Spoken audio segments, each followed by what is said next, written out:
and Gio. BT and Sal. Evan and Tiki. Keith McPherson, your nighttime host on The Fan. On The Fan. On The Fan. On the Fan.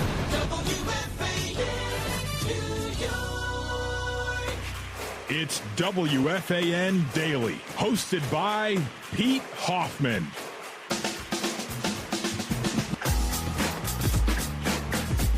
Welcome to another episode of WFAN Daily with yours truly, Pete Hoffman. And I guess it's better than another meltdown as the New York Mets didn't lose. They won, but another Met does go down. And unfortunately, Griffin Canning took a nasty injury after going 2 1/3 innings. And in the third inning, he goes down on a non-contact injury. Listen, this is not the NFL. This is not the NBA. But he goes down on a non-contact injury, and it looks bad, and everybody can see. Eyes are out there. We just saw a bunch of injuries, this NBA Finals, this NBA playoffs, that looked very reminiscent. And unfortunately, camera angles are really good these days, and the close-ups are really good these days, and we can all speculate what the injury is. Do we know yet? No. How bad it's going to be? No. It's unfortunate because it's unfortunate because Griffin Canning was, no matter what we want to say, no matter how bad his last couple starts have been, he's been pitching lights out for Griffin Canning. I mean, the guy that career close to 5 ERA has been around, a little bit, between a 2 and a 3 ERA all season long. He's been fantastic. You hate to see injuries like that happen to guys that have been, rebounding and found a career year. Listen, you want to sit there and talk about cost effective? He was it. He was the guy. A 1-year, $4.5 million contract, if I'm correct, if that's what it was. I believe either I'm confusing that with Paul Blackburn, but I think Griffin Canning signed something very similar to that as well. Point being is, it doesn't even make a difference about the money. He was effective. And now all of a sudden, the Mets are in a spot where they've finally won back-to-back games. And yes, his contract was 1 year, $4.25 mil. But that doesn't make that's beside the point. It doesn't make a difference about the money. It's about what are the Mets going to do? Because they're finally getting out of that funk. They're winning ball games. They're about to go to Pittsburgh. They're not going to face Paul Skeens. But last time they faced Pittsburgh, they also couldn't hit their pitching. So that wasn't great either. So they're finding themselves again a little bit. The bullpen has been much better past 2 days. Diaz lights out, thank goodness. Again, the Mets pitching went 16 straight outs. The bullpen went 16 straight outs without giving up a hit. I mean, that's how effective they were on Thursday night. That's great. But the bullpen is going to be completely taxed now because, first of all, you have starting pitchers like Clay Holmes who can't go more than 5 innings, whether it's because he's hitting the max pitch count of like 116 or whatever it is, or he just can't get through it. He doesn't feel right. And they're capping his pitches at 85. He's just not getting deep. That's a problem. Then you have, David Peterson has been the one guy who's getting you deeper into games. He did have that one hiccup, but besides that, he's gone 7+, 8+ innings. But that's it. He is the only guy giving you any sort of length. Kodai Senga's not back yet. He's gonna be out for a while. Sean Manaea still not back yet. Frankie Montas gave you 5 innings, but let's be honest with you, with all of us, that was unexpected. Is that more likely Frankie Montas? Is he going to get you the 5 innings, or is he going to get you more like 3 2/3, which Paul Blackburn gives you? This pitching staff is getting bombarded with injuries now. Again, Montas and Manaea are just coming back, but Canning now, who knows how long? I'm assuming it's going to be, unfortunately, probably a season-ending injury. If it's all what we think it is, which a lot of people think it's Achilles. Again, nobody knows yet. It's an ankle injury, according to the Mets. But if it is as serious as we think it's going to be, because we all saw the video, we all saw basically his back leg pop in his calf. What does that mean? We'll find out sooner than later, trust me. But between Canning and Senga being down, And McGill going down too, that's just the innings eater. We're not saying he's even productive. Where are you going to turn to now? Who is next in line? You're going to go back to Blade Tidwell?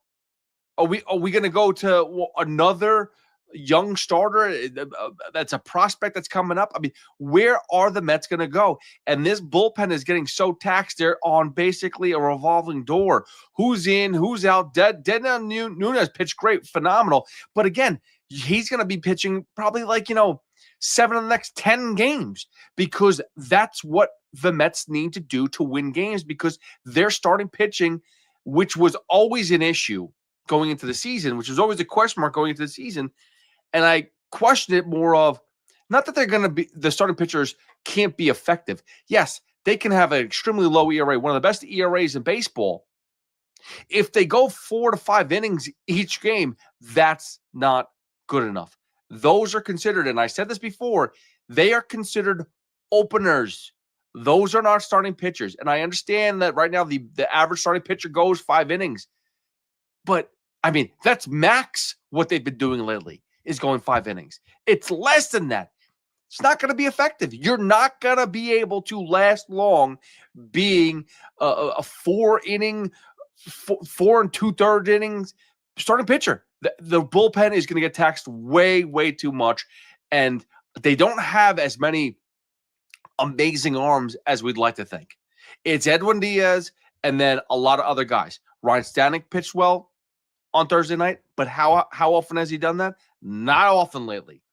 Again, Dednell Nunez pitched great, but that's been like the one great outing by Dednell Nunez. We can go up and down the bullpen and still circle a lot of question marks there. Brooks Raley, I know he's making trying to make a return from his injury. Is he going to be effective? I mean, there's just so many question marks. And again, we're halfway through the season. I understand, hey, we could trade for more pitching come deadline. It's a month away.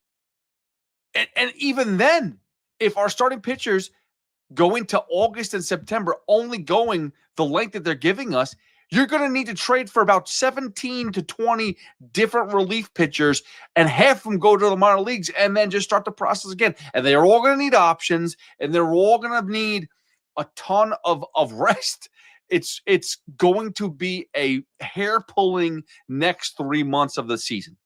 From July, August, September, it's going to be holy crap. Who's this guy? What's his name? You're going to see a lot of 91s, 92s, 93s popping up and throwing a baseball for the New York Mets.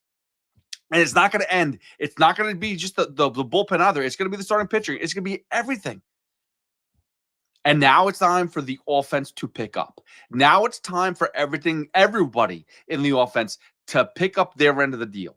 It's not just Juan Soto, who's been outright on fire. Pete Alonso, great RBI single, adds to his RBI total. That was a big hit by him. Jeff McNeil's hit drove in 2 more runs as well. He's going to have to pick up his pace as well. Because let's put it this way. Between Brandon Nimmo, between Jeff McNeil, between Starling Marte, when Jesse Winker comes back, whoever's playing third base, those guys have to all start to produce because you can't just rely on Francisco Lindor, Juan Soto, and Pete Alonso. It's just not going to work out, okay? And not all have been clicking at the right time, which is, okay, they're stutter stepping. I can't wait for everyone to click at the right time. I can't wait for everyone to click at the same time. I can't wait for Lindor, Soto, and Alonso to all start hitting at the same time. That'll be amazing. But until then, other guys have to freaking step up. There's just no way around it. Because the bullpen is going to be completely exhausted. There's no more mental mistakes on the field. There's no more dumb running errors. There's no more dumb defensive errors. It's got to be tight for the next couple months, at least until you add a star pitcher. It's not even the star doesn't even make a difference. Ace pitcher. They need to be a lights-out, reliable pitcher. There's no more of this, I can go and get a guy who's going to be innings eater for like 4 or 5 innings, and we'll get to the bullpen. You need someone that you can sit there and say comfortably, he's going to give us 6 to 7 innings per game. I hate to compare it, But Max Fried, he is an ace. And I understand there's not many of those guys on the market. And how much money do you really want to give those guys? And what are you going to move for those guys? But that's the type of player that would be amazing right now for the New York Mets, because that's one more piece that you don't have to worry about on the mound. Obviously, injuries happen. No one planned for Griffin Canning, and Carlos Mendoza, I guess, basically said on Griffin Canning, it looks like an Achilles injury. And if it's what we all know and what we all feel, what we've seen in the NBA playoffs, the season's over for Griffin Canning, and that sucks. But that being said, you can't go and get another small piece that's going to just be able to get you a couple starts. You need somebody, and it's almost impossible to sit there and say, we're going to bring somebody in. Of course, injuries may happen. You just never know. But at least take the risk. If this New York Mets team is as good and as competitive as everyone's been saying, and that they believe, whether it's David Stearns, whether it's Steve Cohen, go out and get a top-end starting pitcher to add depth to this team. That is the only move you need to make right now. There should be no other thought. You want to talk about another bat? Okay, I'm fine with the bat as well. The starting pitching legitimately needs help. Even when Sean Manaea comes back, we don't know how he's going to perform. We don't know how he's going to do. We know last year was great. Can he do it again? Is he going to have a duplicate year coming off of an injury for so long? It's another question mark. And Frankie Montas, again, 5 innings from Frankie Montas. That was beautiful. I don't trust that the pitching lab has cured him for good. I think that, a guy that has had struggles all his entire career is eventually going to fall on his face. And that's not to say that he may have a couple good outings in him, and maybe he is only a 4 or 5 innings pitcher. And if he can go that gives you that much a length, that's great. But that's the problem we just fell into, is it's on repeat now. You tax your bullpen too much if your guys can only go 4 or 5 innings. So you need to go out and get a star-studded starting pitcher to add to this rotation and solidify some serious help here. If Peterson can give you legitimately, David Peterson is now pitching in the 7th inning every game, and you could bring in somebody else to get you deep into every game, 6, 7 innings, you can take a deep breath and say, oh my goodness, we could save our bullpen for a couple days, because it's getting tiring. You're never going to win as much as you are, or have won as much as you are. So in the past, you're not going to keep on doing that all season long. It's going to fall apart. You don't have enough arms. It's impossible. It's impossible to have enough arms that are that used over and over and over. They're all going to get exhausted. So again, I'm on repeat mode right now because it's just so frustrating. It's so freaking obvious. And I know David Stearns doesn't look at certain pieces as positives. Like for him, it feels like if you're over 30 years old, I don't want a long contract with you. But the same way that you went and signed Juan Soto for 15 years, you gave him $750 million. If there is a pitcher who happens to be over the age of 30, but can give you and is signed for multiple years, and all it takes is money to bring him to town and give you a little bit of an extra push, especially this year. Next year's next year. I'm not worried about next year. I'm worried about right now. If this team is supposed to be as good as they are, you need to bring in help. It's annoying because they can be that good. But the way that you utilize your players, the way that you use your players, it's not going to be effective. Even if it's effective for 162, it's not effective in the playoffs. And that is ultimately the main goal. You can make a wild card. You could be a division winner. You could be the best team in the Eastern Division.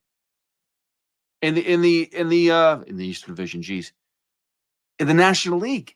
And it doesn't make a difference because getting into the playoffs and not having a full force of elite pitchers.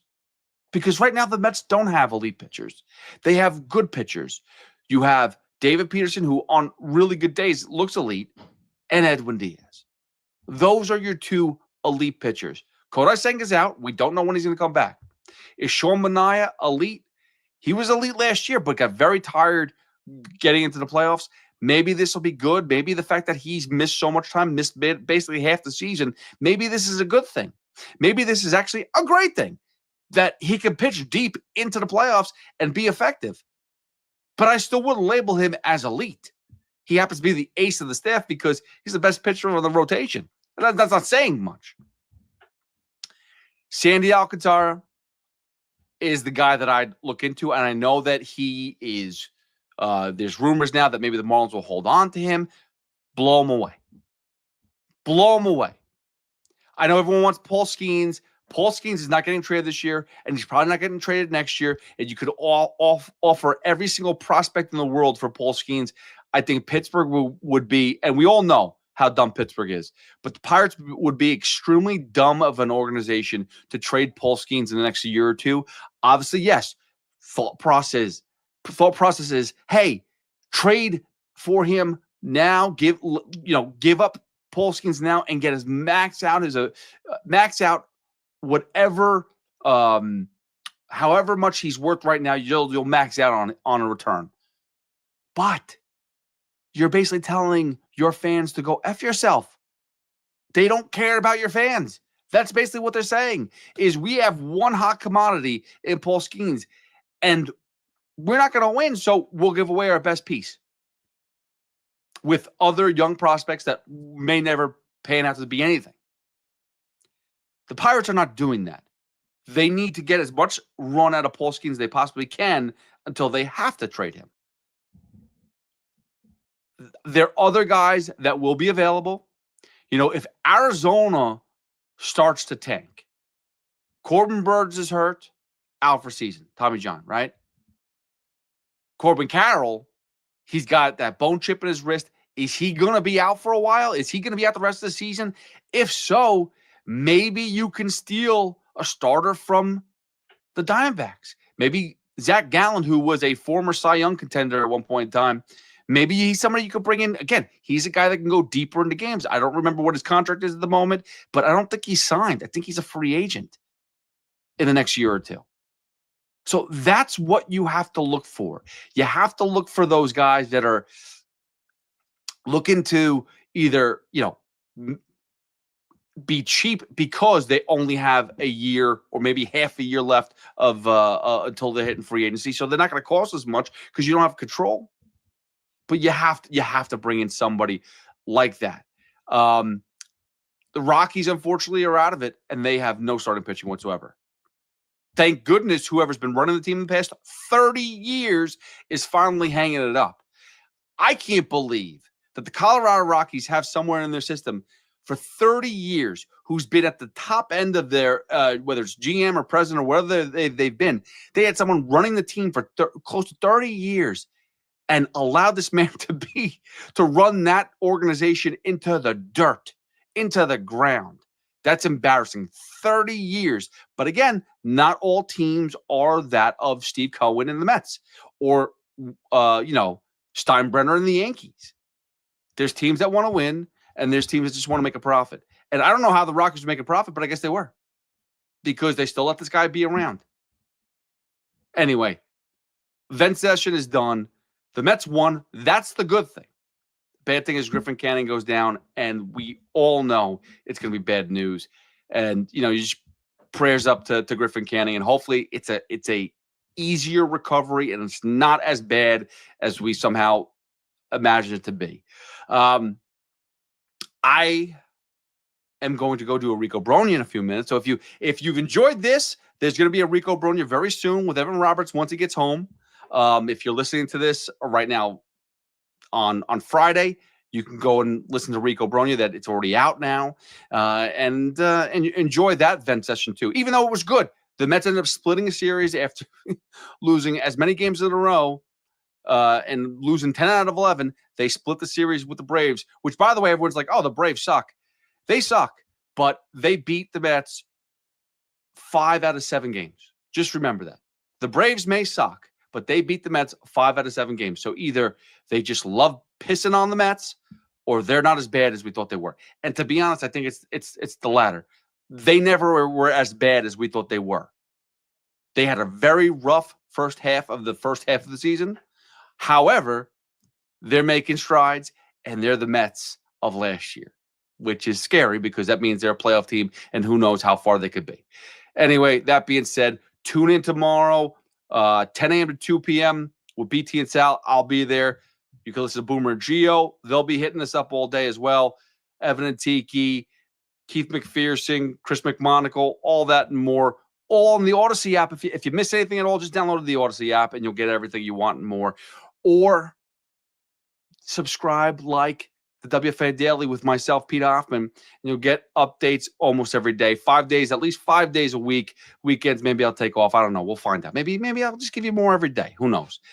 At Hoff WFAN, you can always follow me there. I appreciate you checking out another episode of WFAN Daily. And don't forget, Saturday mornings, 2 to 5 a.m. on WFAN. I will be there for 3 hours live every Saturday morning to talk about everything New York sports. Till then, I will see you guys on the flip side. I think I said that right? See you on the flip side. Or Rico Bronya. Either way. At Hoff WFAN. Thanks again for listening to another episode of WFAN Daily. See ya.